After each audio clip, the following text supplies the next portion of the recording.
Believe it or not, this is under 10 kilos of equipment that I used on the West Highland Way, and that includes nearly 1.5 kilograms of camera equipment because I carried 6 cameras with me. Just so you know, I'm not telling porkies. I've got this luggage scale, but 9.5 kilos. That 9.5 kilos doesn't include the shoes, shorts and t-shirt that I was wearing, and it also doesn't include the hiking poles because they kind of offset weight, so I don't really think they count. And in this video, I'm going to go through all the kit that I brought, what I brought it for, what it was useful for. I'm also going to talk about 4 items that I probably could have done without.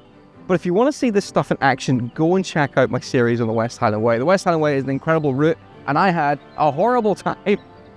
Not every day, but some of the days I had a horrible time. I had really, really bad weather, at least a couple of days. I got a horrendous blister on my foot, but thankfully to counter that, there was enough beauty in the area. Absolutely amazing route. If you're thinking of doing your first multi-day hike and you're, somewhere UK, Ireland or anywhere, definitely consider the West Highland Way. But let's get stuck into this kit, but we'll start with putting it all back into the bag.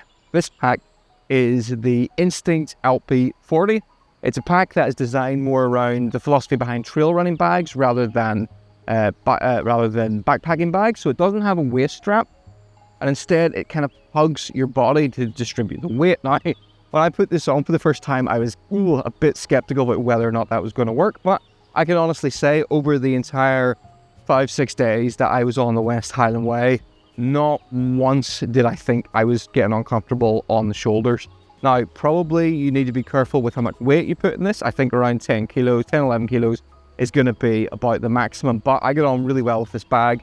Might actually make a separate video about it, but what I'm going to do is I'm going to go through the bag, take everything out as I go and explain it, because I think that's probably better than just laying it all out, because then you don't really get a good idea of how it fits. But what we'll do is we'll actually start with the clothes I wore on the trip. So generally, most days, all I wore, I did this the last week in May, so the temperatures range between 9 degrees Celsius to 16, depending on the day. Mostly wore a pair of trail shorts and a really lightweight Merino t-shirt. I tried to get Merino for all my top layers because Merino is warm when it's wet and it doesn't smell as much. The bacteria that makes clothes stink can't grow and develop in Merino as much. These shorts were absolutely brilliant because they're really well ventilated, but they also have an inner liner, so you don't wear them underwear. The underwear comes built in, and there's a little pouch down the side you can put your phone in. I did look a little bit like I was hiking in a pair of swimming shorts. I did get some weird looks wearing these. I wore these on most of the warmer days, but not every single day, and I've got some other clothes in my pack that I'll show you that I wore in different conditions, right? I brought 3 pairs of socks with me. This was the first pair I bought. This is a pair of Nord waterproof socks. I find these are good for about a day of keeping your feet dry in sort of wet conditions. But after a day of walking in these and you take them off, the water will eventually soak around the top, get inside, or you just sweat and the sweat stays inside. So once you've worn them, they stay damp for a long time and are quite hard to dry out. Lightweight running cap. I wore this most days, keeps your head slightly warmer and also keeps the sun out your eyes. Footwear then, I wore these. These are the Ultra Olympus 5 running shoes. These are barefoot style, so they've got a very wide toe box at the front so your toes can splay out, and they're also zero drop. I hike a lot in barefoot boots, as you can see, but I haven't hiked really, really long distances in my barefoot boots. There's zero cushioning on the ones I'm wearing right now, and I've done up to maybe 10-15 miles in them and been fine, but I was concerned about how my feet would feel over 100 miles, so I went for barefoot style with a little bit more cushion. These were mostly great, apart from one thing. These are not waterproof. Now, not being waterproof has some distinct advantages, because I know some of you will be thinking, why did you not wear waterproof boots? Surely that's obvious. It's not. If you're in weather where there's just light occasional showers and it's warm, non-waterproof is the way to go, because your feet will breathe, and if they do get wet, they dry out very, very quickly. They're also lighter weight, and then when it does get warmer, because they're not waterproof, your feet sweat, they ventilate, and, it's just more comfortable. And these were great, absolutely great. Felt like wearing slippers underfoot, but because they weren't waterproof, I ended up spending the first 2 days with soaking wet feet, and that led to me getting blisters. So I've got mixed feelings on these.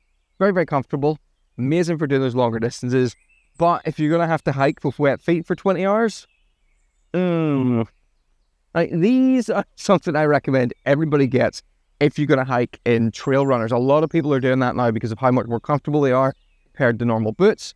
But get a set of these. These are trail gaiters. They go over the top of the shoe, around your ankle, and they stop grit and stones getting in, because with the low ankle on a pair of trail runners, you will constantly have stones in your shoes, which is a massive nuisance. So a set of these stops that happening. Oh, actually, one other modification I did to these boots was, see these?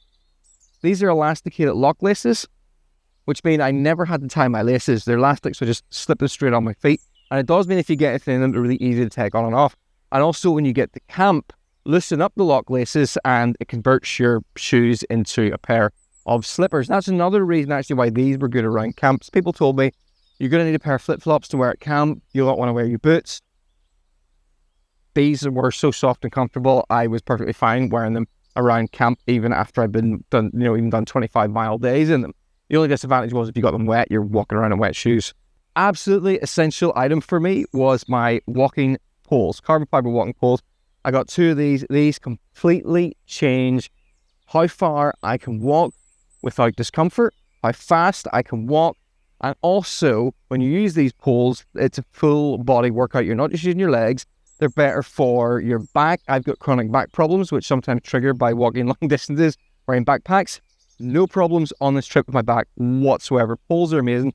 I'm going to make a separate video about these. You want to find out more. But yeah, get a set of good poles and learn how to use them properly, because most people use these the wrong way. Okay, let's start going through the stuff in the bag, and we'll go through this central pouch first because it's a little bit annoying. So this was an add-on to this pack, and it gave me somewhere up front where I could store a snack, Snickers, brilliant snack on tour. On the front here, I was able to store my microphone for my camera, as well as a few little extra accessories.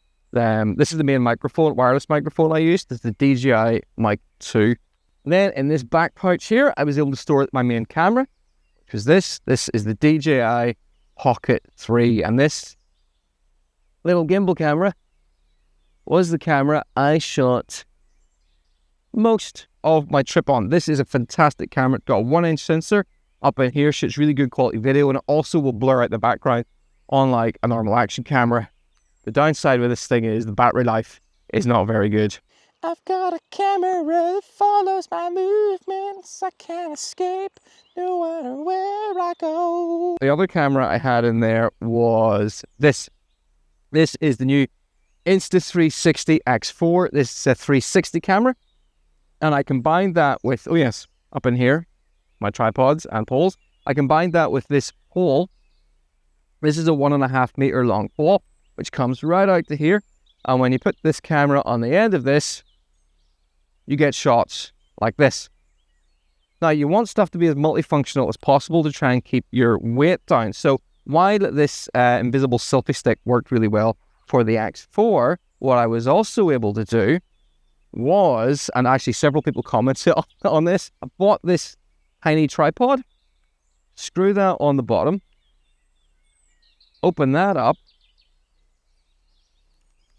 and that comes up to the height of my face. So anytime you saw a static shot, that was my main tripod for the entire trip. Incredibly fast, easy to use, not very stable, but all you had to do was just set some rocks on the base. It's the most lightweight solution I've come up with for holding the camera. There it is with the Pocket 3 on the top. And I brought adapters for it, so I could put any camera I brought could go on this. Okay, so take that off. See clips in the bottom there. 2 clips in the bottom there. The one disadvantage of this whole setup was every time I wanted to take it off, I had to remove 7 clips. So we'll set that up there. Right, we've already seen these. So this bag is great because it's got so much storage up front, which again was one of the reasons I got it. There's 2 little zip pockets either side, and this zip pocket, we reach in. I've got an elastic band for just like quickly putting around something I want to bunch up tightly. It can be useful for like a waterproof jacket. Swiss Army knife. This is the Swiss Army knife Bantam. It is the smallest and most useful of the Swiss Army knives. It's got a blade. It has screwdriver, bottle opener, and quite crucially, it's got a pair of tweezers in case you get a tick. And it's also got a toothpick. And I use that on a daily basis. Then the other zip pocket, what I did was I got myself this tiny wallet. little travel wallet. They just hold cards. There's a space in the top there. You put some cash. And then I also got myself this credit card memory card holder. So I was able to hold, everything was shot on micro SD cards. So I was able to put all my footage on that. And I could store it in there. Really safe, could secure in that zip pocket. This bottom pouch, then I kept Running Rap in it. And I also kept a few medications that I might need quick access to, which I did on the trip. I used a lot of painkillers. Watch the videos if you want to find out why. So yeah, some painkillers, stick of bloody glide, I kept in that pocket. Running right back in there. And then here is where I kept my water filter bottle. I didn't include water weight in the weight of this pack, and the reason I didn't was because I didn't carry any water for about half the trip, 50% of the time, because I used this filter bottle. Now, I worked on the West Highland Way because there are water sources everywhere, absolutely everywhere. There's maybe, I don't know, maybe you might go a mile or a couple of miles occasionally without getting a water source. But this filter was amazing. And this filter, this is a pure clear water filter. This filter is different from a lot of other filters of the same size, which are fiber-based. Fiber-based filters don't remove viruses. This does. Now, it comes at a cost of a slower flow rate, but there are people who have caught norovirus on the West Highland Way because of the vast quantities of human excrement, which gets into the water sources. Thousands of people walk the trail, loads of people take a poo in the wild, that gets into the water source, and yeah, people have gotten viruses and gotten sick. Like a Canadian fiber filter bottles, they're quite popular, wouldn't remove that. This does. So I kept that up here, and if I got to a river, even if I wasn't necessarily totally thirsty, I'd fill it up and maybe drink half of it. You're better carrying the water in, unless you're overhydrated, you're better carrying the water in your body rather than outside it. Right, we'll take it off now. The clip. Let's start going through this bag a little bit more. This top lid on it, this detaches. You just undo 2 clips there and then check out the strap at the back. I found this quite useful if I got to camp. Once I set up my tent, it was pretty much one of the first things I did. Took the lid off this so I could then use it inside my tent. Take the straps out, and there you go. That's the top of it off. On the top here, we've got stretch mesh, and in that stretch mesh, I stored my headphones. These are the Sunto Wave bone conducting headphones. I wore these and used these every single day of the trip to listen to music, to get me going in the morning, and to listen to podcasts. The benefit of bone conducting headphones is that they don't actually cover up your ears. They kind of transmit the sound through the bone in your head, which means you remain entirely conscious of all the sounds around you. So I can still hear the birds, you can hear traffic, you can hear people walking up beside you, and you still get the audio as well. It's more like the music kind of complements the environment rather than taking it over. And also, while we're talking about Sunto, Sunto also sent me this. This is the Sunto Race. So this has all the features you'd expect from a sports watch. You can track all kinds of activities. It tells the time. It's got some smartwatch features. You'll get notifications for your phone. But the big difference between this and any other smartwatch I've worn is, well, it's 2 of them. One of them is that it's got maps built in. So I was able to download the West Highland Way route, load it to the watch, and then every day if I was a little bit unsure where I was, I actually did manage to get lost twice because I was daydreaming, but we'll not talk about that. I could check the watch and just verify that I was on course. So I'm going to find that really useful when I'm doing trips in areas where there aren't so clearly waymarked trails. But the other advantage this has, the battery life in this is insane. I only charged this once over 6 days that I was away. Once. That was it. And I was tracking activities for at least 8 hours every single day. Whereas my Garmin that I previously used would have died after a single day. So yeah, really impressed with this watch. Also in the top here, also good there's a snack in there. I also had in there a second soft flask. Now I thought I would use this more than I did. I thought what I would do is I'd fill my filter bottle and then use it to fill this. But because there ended up being so many water sources along the trail, and that's arguably 50 to 100 grams I could have done without. Then we've got this. This is the Ultralight O-Bulb, tiny little light, and inside the tent I have there's little mesh storage pouches in the roof, so you don't need any attachments. You just switch this on, stick it in the mesh pouch in the top of the tent, and then it gives you the light. I actually didn't use this, or barely used this, because it's summer. it didn't get dark until after 10, and it was light from 4 a.m. So, and I was trying to go to sleep most nights at 9. So I really actually didn't need this, and that's another 50 grams I could have saved. And then on the inside here of this pouch, I brought my drone. It fit perfectly. The DJI Mini 4 Pro, which is hands down the best small drone you can get. And you'll see that from the footage if you watch my videos. And it goes in there with the controller with the screen on it. Now, the one downside is this is not waterproof, so I carried a plastic bag underneath there. So on those really rainy days, well, it's water resistant but not waterproof. So on the really rainy days, I wrapped the drone and the controller in the plastic bag. Little zip section underneath this. And in here, I kept a little bottle of smidge insect repellent. Put a bit of that on your face, keep the midges away. I kept my Zoleo. This is a satellite communicator. So I could have used this if it was somewhere where there was a phone signal and I got into a little bit of difficulty. This would let me send out messages using satellites. Now, I actually ended up not needing to use this once there is phone signal around most of the West Highland Way, but there are a few sections where there isn't any signal. So if you did have an issue there, did have an accident, well, something like this might be handy, although a lot of phones these days do have an emergency satellite feature. Can't send messages, but if I did get into trouble and all I have is my phone, I can still send an emergency signal. So yeah, I possibly could have done without this. Then we've got this, my tiny little pencil head torch. It was the smallest, lightest rechargeable head torch I could find. But again, this time of year, arguably I could have done without this, but I think a head torch is sort of an essential emergency bit of a kit to bring with you just in case you had an accident and you got trapped out overnight. It's a good idea to have some light. My legs are getting sore kneeling down there. Let's look at the bottom of the bag here, which is where I have my tent. The tent in question that I used for this trip was the Durston X Mid.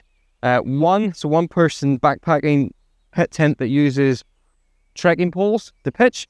And the reason I got this tent, well, one, it's incredibly lightweight.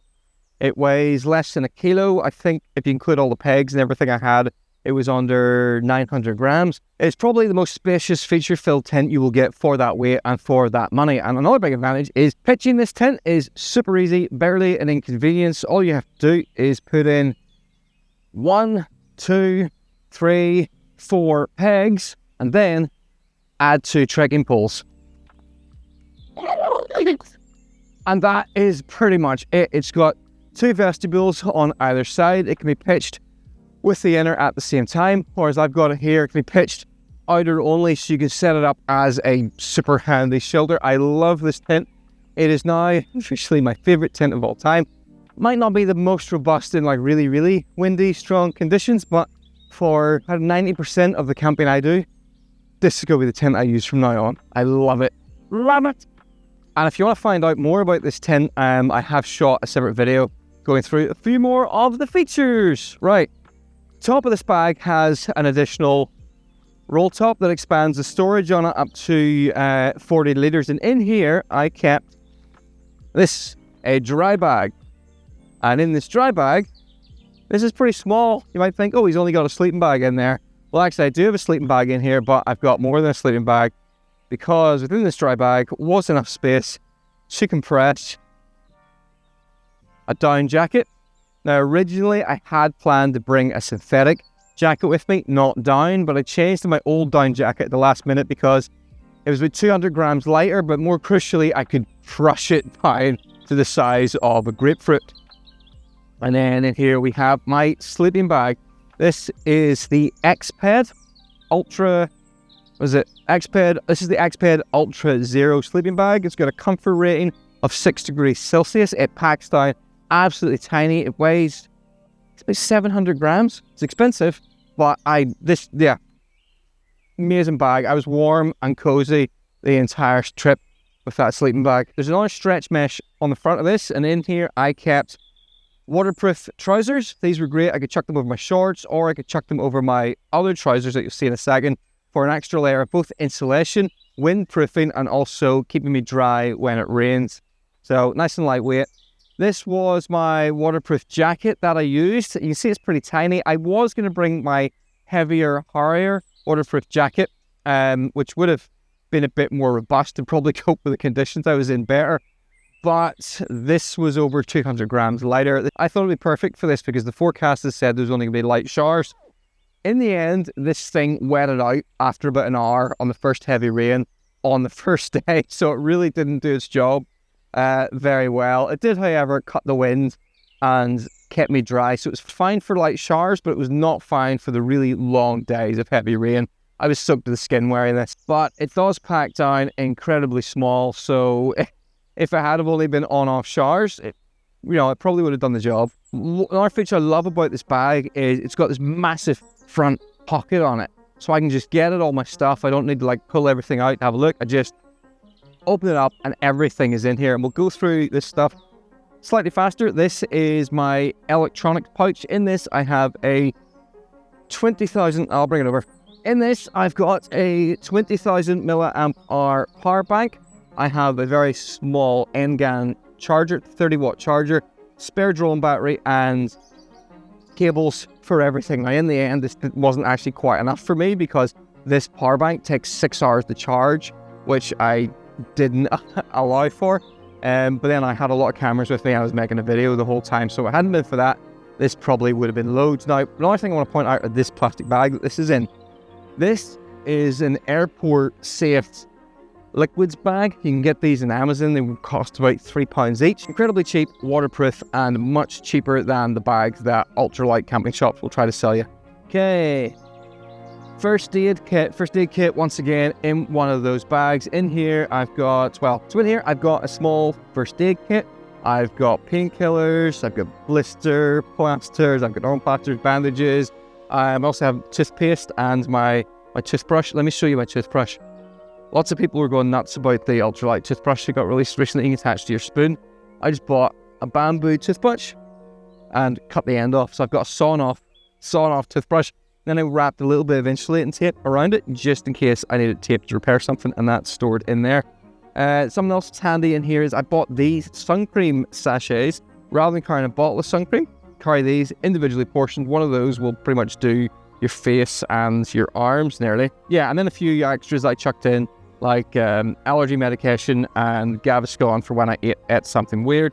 And I bought some of these individual sanitizing wipes. This is instead of bringing a bottle of hand sanitizer. So I'd use this if I had to, do a wild poo. But I took this with me after wiping my hands. Don't bury these. They're not biodegradable, but they were handy if I needed to sanitize my hands in a hurry. And also, you can give yourself an ultralight sponge bath with one of these in the morning. Okay, this is my sleep bag. In my sleep bag, I have got my inflatable pillow, X-Pad one. I didn't think this was going to be comfortable. It didn't look like it'd be comfortable. Actually, I slept really well in this. I have an eye mask. You might consider this a luxury. I consider this an essential for camping in the summer.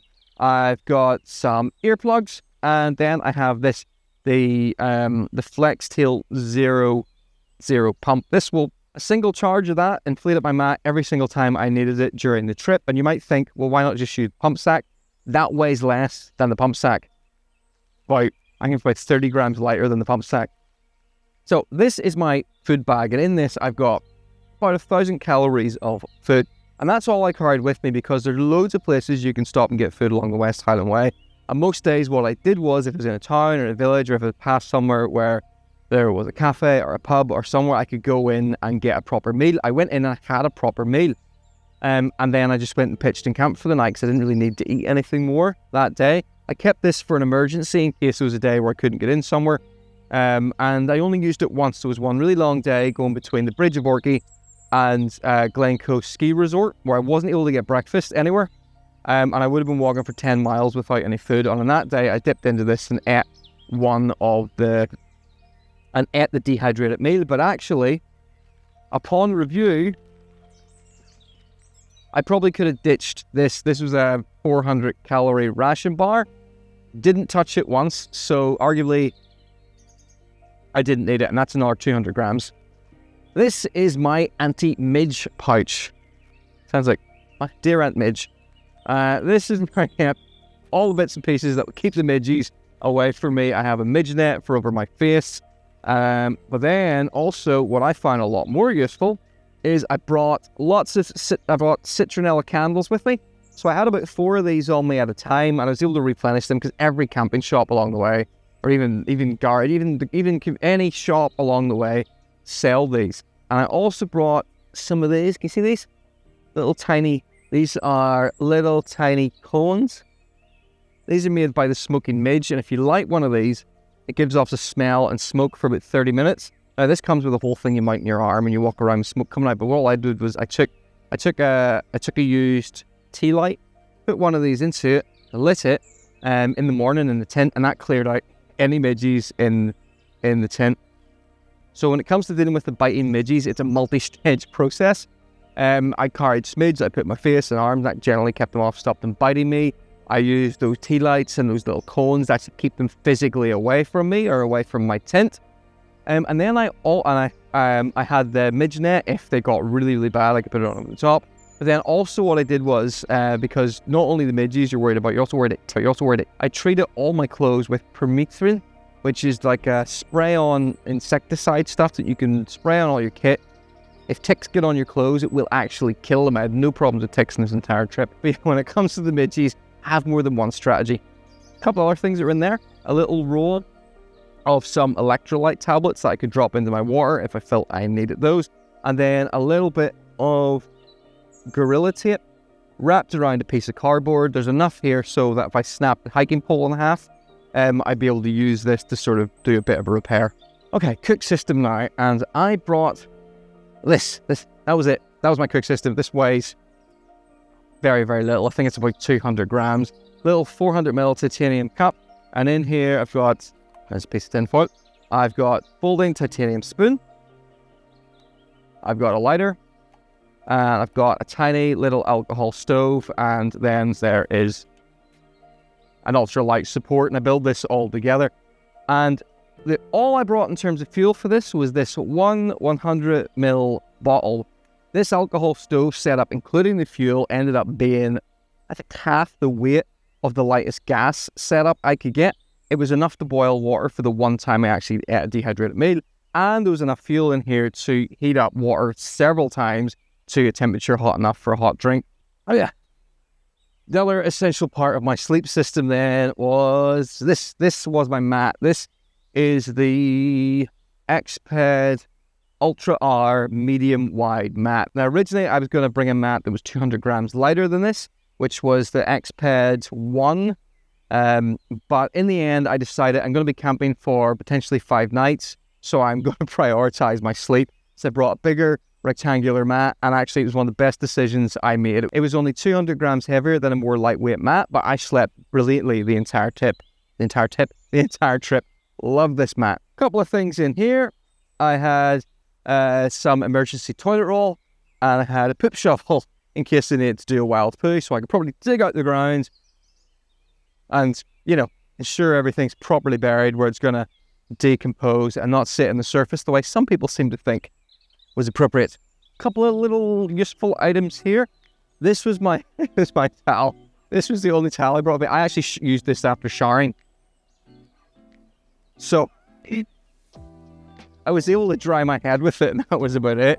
But it did actually work. You'd be surprised. After I showered, sort of gave myself a bit of a wipe, wrung this out, wiped again, and actually it did dry me off a lot better than having no towel whatsoever. The other advantage of having a little microfiber cloth like this is you can sort of wipe off your tent in the morning. If it's raining and it's got wet, and then when you pack it away, it means there's not as much water coming with it. This was another little repair kit. This is a tiny, tiny sewing kit, and in there I've got 2 needles and a length of black thread just wrapped around a piece of cardboard. Bit of short cord then. This is a length of 2mm short cord, so that's stretchy rope. You can make an emergency washing line with it. You could cut it up and use it to make extra loops to reinforce your tent. It's, useful thing to have on a camping trip. Oh, and I forgot to bring it with me, but I also carried a length of spare guy rope just in case I need to reinforce areas in the tent. 2 bags left, and we're done. You probably can't believe all of that is under 10 kilos, but honestly it is.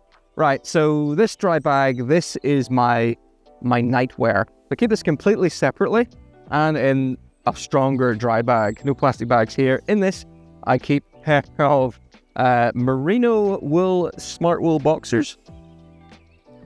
I just realized I'm going like this with my underwear, and there's a whole factory over there with people working.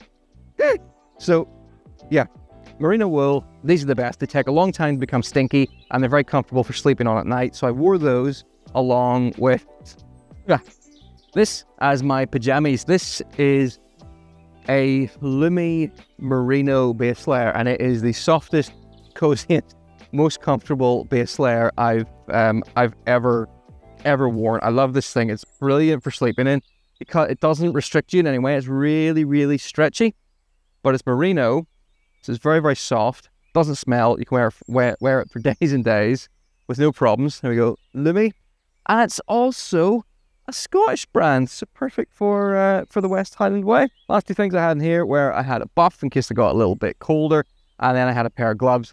Didn't use either of these. Probably could have done without them, but probably worth bringing just in case. And then lastly, this was my other clothes. So you're probably saying, David, you didn't bring a lot of clothes with you, and no, I really didn't. So 2 other pairs of socks in here. This is another product from Lumi, pair of merino socks, super, super comfortable.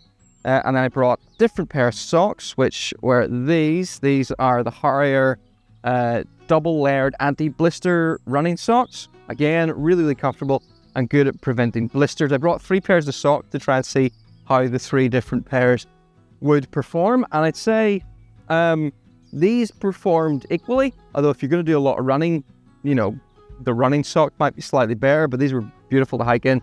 Very, very soft. The waterproof socks served a specific role, but once I got them wet that first day, when with sweat or water just sort of coming in down the top, they did start to give me blisters. And then we have my colder weather top. This is a 100% merino, again, long sleeve top. And this looks incredibly thin, but this added a lot of heat, and I wore that on the last day when there's quite a strong wind blowing. It was a lot colder, a lot more wind chill, and yeah, that did its job. And then finally, I've got these. These are a pair of trail running trousers. They're incredibly lightweight, but they're breathable. They're not waterproof. They're maybe like mildly shower resistant. They've got zips on the bottom here. And also, if you do get a bit warm in these, I could pull them up just above my calf and they would sort of grip, and then I'd have them almost as 3/4 lengths. These are Patagonia. They're not cheap, and they're also not the strongest. The very first time I wore these, I sat on a rock and put a hole through the backside, which thankfully my mum managed to fix for me. Thank mum. They've got the pockets are interesting in these. They're vertical pockets, and they're just about big enough to fit phone in, which is quite handy. Absolutely everything I brought with me on this trip. I planned this out really well. I thought about it really well, and I used pretty much every single item you used here. I mean, the possible exception is I didn't use all the items in the first aid kit, or there were 3 like emergency things I didn't use, but you kind of hope not to have to use those, but you're going to carry them anyway. But every single thing of any significant weight and function got used. The only exceptions to that where maybe I could have possibly done without the Zoleo, my spare soft flask, this light, and this ration bar, which would have saved me about 400 grams, but they're things that are still possibly a good idea to bring with you. Hope you find this useful, maybe in planning your own trip onto the West Highland Way.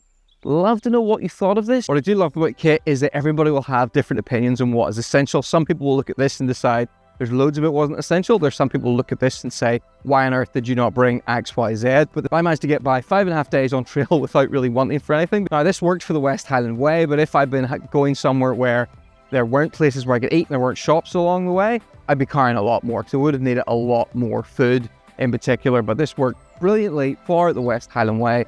And if you haven't checked out my series in the West Highland Way, go give it a watch. Go watch the first one first and see how you get on, because everybody else who's done the West Highland Way this year seems to have had a brilliant time.